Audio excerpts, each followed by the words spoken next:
Hello and welcome to another All-22 Daily. I'm Chris Lombardi. I have Ray Cotto on with me today. Yesterday we spoke about Bijan Robinson and Jahmyr Gibbs kicking off the running back conversation. We're going to continue that today. And Ray, I want you to start talking about your man, Achane. Yeah, so Devon Achane, 5'8", 3/4, 188 pounds with a 4.32 40-yard dash, 1.51 10-yard split, which are incredible marks for a running back. So the name of the game with Achane is speed, right? That's all everyone's been talking about. They wanted to see just how fast he'd run at the combine, see if he could break some records. All that good stuff, right? I think he's like a track state champion and ran track at Texas A&M as well. But I think to just focus on the speed is underselling Devon Achane a bit, right? There's some preconceived notions out there that, well, he's 188 pounds and he runs really fast, but could he be an every down back? He may be fast, but is he quick? Is he agile? There's so much more that goes into being a running back than just having great speed, obviously, right? So you put on the tape and the first thing you notice, right, for example, against Mississippi State, just to sort of highlight the well-roundedness of Achane's game, right? So the very first play, he lines up as a wide receiver out wide, catches a hitch route, breaks a tackle, and then like 6 defenders corral him and he sort of fights through the contact for a 9-yard gain and still doesn't actually go down to the ground, right? Very next play, it's 2nd and 1, and there's a complete jailbreak as he takes the handoff and gets hit 4 yards in the backfield, breaks a tackle while he's basically flat-footed still, and then cuts up field for a first down. So that's something that goes in the books as a 5-yard gain, but that's nearly 10 yards after contact for a first down to avoid a 3rd down. And so that's huge, right? And that's what you want out of your running backs. You want them to be able to make at least one man miss and get the yards that aren't there necessarily just from the blocking, right? So Devon Achane, yes, he's got the speed. Yes, he's a bit undersized, but there's a lot more to his game than just speed and hands out of the backfield, right? His acceleration is fantastic. It's an A double plus. He can turn the corner. He even did against Alabama a few times there, which is obviously a very fast and athletic defense. So there's a lot to his game that he can bring to an NFL team. Now, will he carry the ball 20 times a game? No, probably not, right? But in today's day and age in the NFL, it's not necessarily about, is this player a 1,000-yard or 1,100-yard rusher, right? It's how many just yards total can he get for me on my team, both rushing and receiving, right? And so I think he's a type of all-purpose player that could just total, say, 12 or 1,300 yards in a season, though not necessarily the bulk of it being just pure rushing yards by getting the ball 20 times a game for 85 yards. So I'm going to give you a second to look this up. I want to hear about his PFF grading. So look that up if you don't have it already while I just ask a question, because when I watch his film, I see that great straight line speed. What I didn't see is that quickness. And you're saying that he has it on tape. I didn't see it as much as I would have liked to for somebody his size and with his speed. He didn't do any of the agility drills at the combine, right? So like those things concern me. His size is a little bit of a concern, but both guys we're talking about today are kind of small. So I kind of agree with what you said about him maybe not being an every down back in the NFL. Maybe he's more of a, you pair him with more of a bruiser. And, like we talked about last episode, there are a lot of teams in the NFL today that are being needy and then went out and signed a Rashad Penny and guys like that, right? So there's opportunities for those backs to be spelled with a guy like Achane to make a complete backfield. But right, do you have it yet? Like, because I want to know, was he a good grader, right? Because I really, at the end of the day, don't care about his yards. I care about, is this guy going to get me enough snaps to be my starter on my All-22 team? And does he even grade highly? Yeah, so he did. He had an 89.8 rushing grade last year, just overall, right? 81.6 in zone and 87.8 in gap schemes, right? And just for some context there, as a team, Texas A&M's run blocking grade was 67.2. So a lot of that was him sort of making those yards on his own. And sometimes, as we've seen in the NFL too, it's pretty hard or difficult to consistently get extra yards, be it after contact or break off those big runs if you don't have that great run blocking in front of you, right? That's not necessarily a revelation to anybody, right? But essentially, it's much easier to make defenders miss in the second level and in the third level after the first level is blocked well, right? That initial blocking at the line of scrimmage wasn't necessarily that great for Texas A&M, and that sort of limits the ability for a running back to sort of make those plays happen and get those extra yards for a big play, right? I think it all sort of goes hand in hand. So a lot of times, even some of these grades, when it comes to how well a player is eluding tackles or breaking tackles, can be misleading because it's way easier to break a tackle after you have 6 yards and a head of steam after a good hole at the line of scrimmage versus trying to make someone miss right after you got the handoff in the backfield. So I think Achane had to make a lot of these yards on his own, and sometimes that doesn't allow you to see sort of the gifts, if you will, that he has. Now, is he as agile as someone that we discussed yesterday with like Jahmyr Gibbs? And when it comes to a lateral perspective, absolutely not. I think Gibbs is pretty special in that regard, but I think that's an underrated part of Achane's game. So again, that A&M run blocking was not very good. And I think as a whole, that A&M offense was kind of a mess. So I'm not sure what they're spending all that money on over there when it comes to their players, because the offensive operation was not good at all. And he was essentially a huge part of that offense. Just him and I think Evan Stewart, the young wide receiver there, were really the only ones that held their water in that offense. It's a good observation, and it's something I didn't think about, but it's, going back and thinking through the film that I watched, there was a lot that he created on his own. So maybe in an NFL offense, he looks like a different player to me with a good offensive line in front of him. So we'll see. But he is, right, like we talked about players with great and elite traits, and I think he is one of those players that has an elite trait, which is his speed. Deuce Vaughn is another guy that I'm going to talk about now that I think has elite traits. He's not an elite running back, but he has elite traits, and that's his shiftiness and his elusiveness. Some of the best I've ever seen on tape.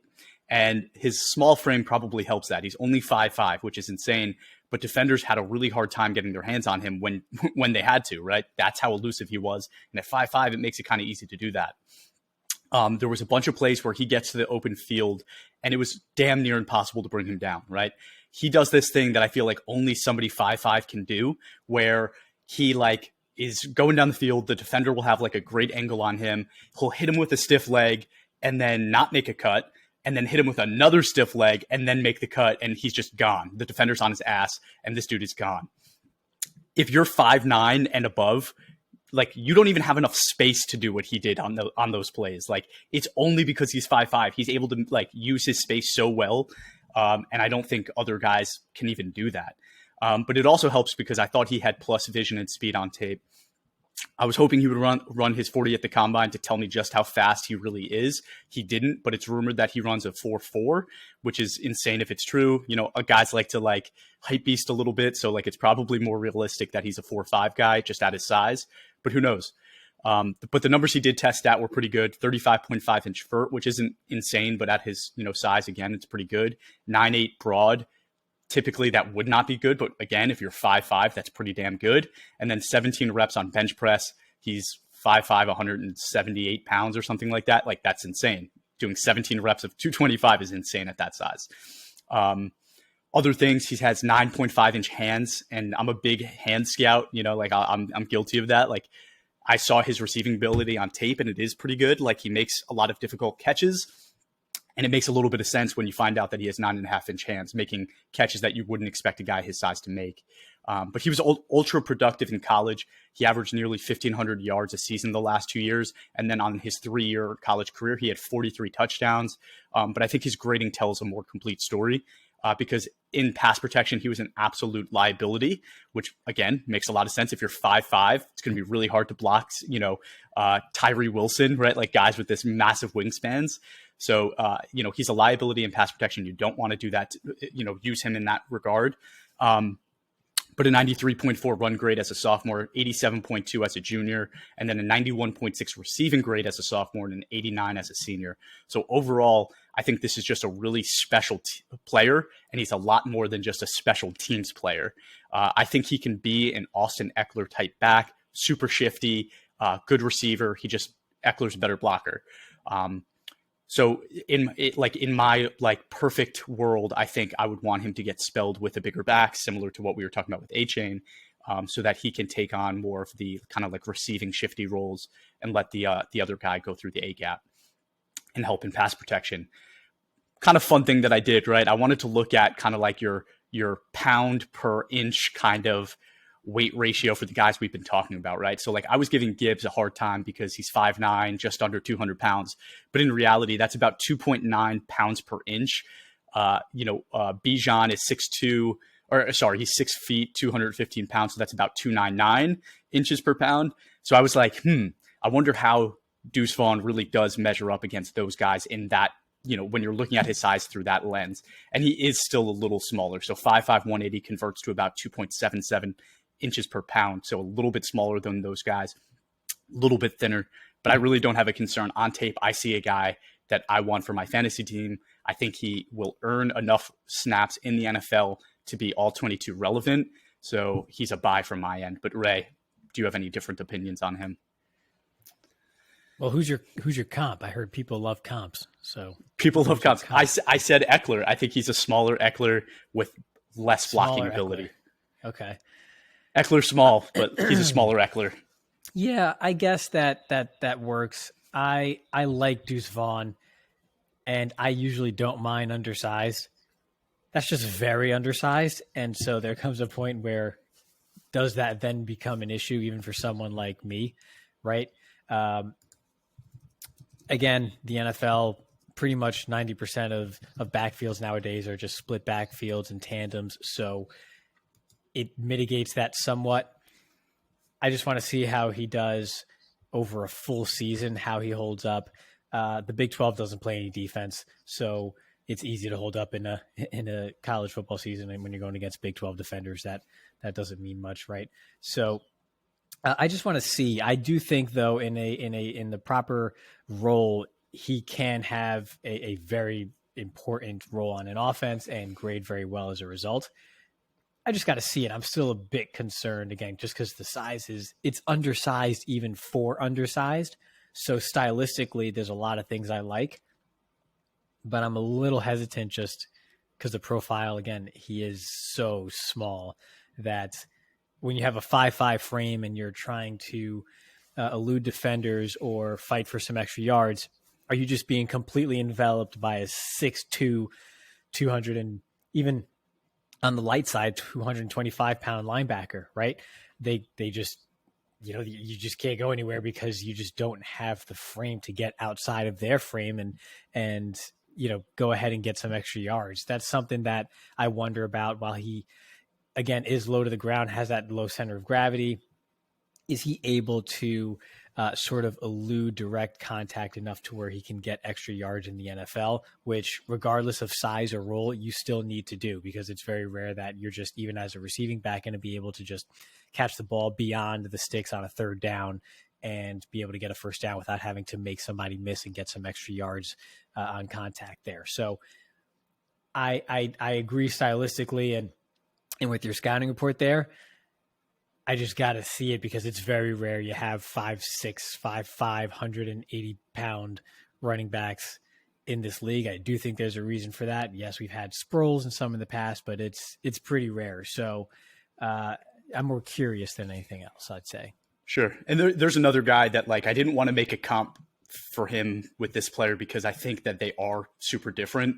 But Singletary's 5'7", I think he's like about 200 pounds, and he kind of has a similar game in terms of like, it's all about his elusiveness and shiftiness. And he's had NFL success, right? He was essentially the lead runner in Buffalo for a couple of years there. I think Deuce is a lot better than him. Like, I think if you watch their tape, like, Deuce is a better running back than Singletary was. And, Singletary had a good role. I think Deuce might have a lot more potential in the NFL. But you hit me with the comp. You didn't give us a comp for Achane. Is there one? No, you're the comp guy. I don't do comps. I don't do comps. I don't have one for Achane, so we'll have to think about that one. But all right, thank you for everyone for tuning in. We'll be back tomorrow talking more. And I promised Bobby to be on the air. He will be on tomorrow. So, I know the girls at home are kind of waiting for him to join to watch again. So hopefully our views get back. But thank you for tuning in. If you haven't yet, please give us a follow on Twitter, Instagram, Facebook, and TikTok at all22_PFF, and leave us a review wherever you listen to this podcast, whether YouTube, Apple, Spotify, or any other platform. Thank you for tuning in. Have a great day.